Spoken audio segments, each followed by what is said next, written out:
تاریخ اسلام میں ایک دور ایسا بھی آیا جب خلافت سے سلطنت کا سفر شروع ہوا،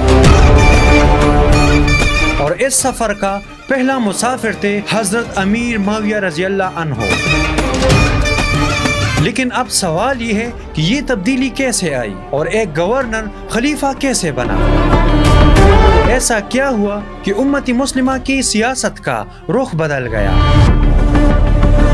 یہ کہانی شروع ہوتی ہے مدینہ سے نہیں بلکہ شام دمشق سے، جہاں ایک صحابی جنہیں عمر فاروق رضی اللہ عنہ نے گورنر بنایا، رفتہ رفتہ اس علاقے کے سب سے طاقتور شخص بن گئے، حضرت معاویہ بن ابی سفیان۔ شام جو کبھی بازنطینیوں کا مرکز تھا، اب اسلامی سلطنت کا دل بننے والا تھا۔ حضرت معاویہ ابی سفیان 597 عیسوی کو مکہ مکرمہ میں پیدا ہوئے۔ اسلام قبول کرنے کے بعد انہوں نے اپنی پوری زندگی دین کی خدمت میں گزاری۔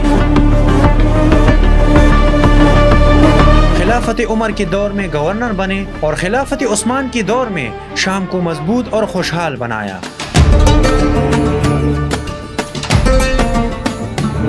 انہوں نے دمشق میں سڑکیں، نہر اور ڈیمز تعمیر کروائے، ایک جدید اسلامی صوبہ کھڑا کیا۔ یہ وہی بنیاد تھی جس پر آگے جا کر امی خلافت کی عمارت کھڑی ہوئی۔ لیکن تاریخ ہمیشہ سیدھی لکیر نہیں چلتی۔ حضرت عثمان رضی اللہ عنہ کی شہادت کے بعد اسلامی خلافت کے اندر پہلی بڑی دراڑ پڑ گئی۔ حضرت معاویہ رضی اللہ عنہ نے چوتھے خلیفہ حضرت علی رضی اللہ عنہ کی بیعت سے انکار کر دیا۔ پہلے حضرت عثمان رضی اللہ عنہ کے قاتلوں کو سزا دی جائے، پھر بیعت ہوگی۔ یہی اختلاف آگے چل کر جنگ صفین اور پہلا فتنہ بن گیا۔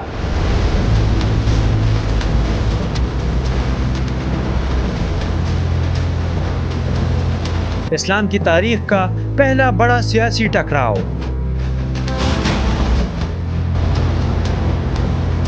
لیکن اس ہنگامہ خیز دور کے بعد جب حضرت علی کی شہادت ہوئی اور امام حسن رضی اللہ عنہ نے خلافت سے دستبرداری اختیار کی تو ایک نیا باب شروع ہوا۔ امیر معاویہ رضی اللہ عنہ پوری امت کے خلیفہ بن گئے۔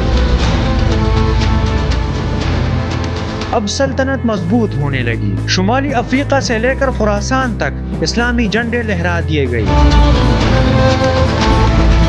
آپ کے دور میں بحری بیڑا یعنی نیوی بنایا گیا، جس نے قبرص اور رہوٹس کو فتح کیا اور یہاں تک کہ قسطنطنیہ آج کا استنبول کا محاصرہ بھی کیا۔ دنیا حیران رہ گئی کہ کیا یہ وہی امت ہے جو چند دہائی پہلے ریگستانوں میں بے اثر و سامان تھی اور آج سمندروں پر حکومت کر رہے ہیں۔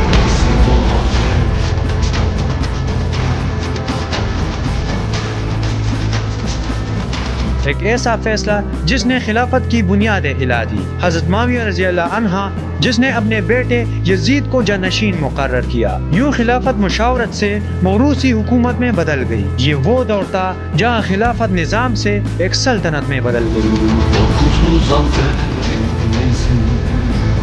خود امیر معاویہ رضی اللہ عنہ نے فرمایا، میں عربوں کا پہلا بادشاہ ہوں۔ یہی فیصلہ آگے چل کر کربلا کا پیش خیمہ ثابت ہوا۔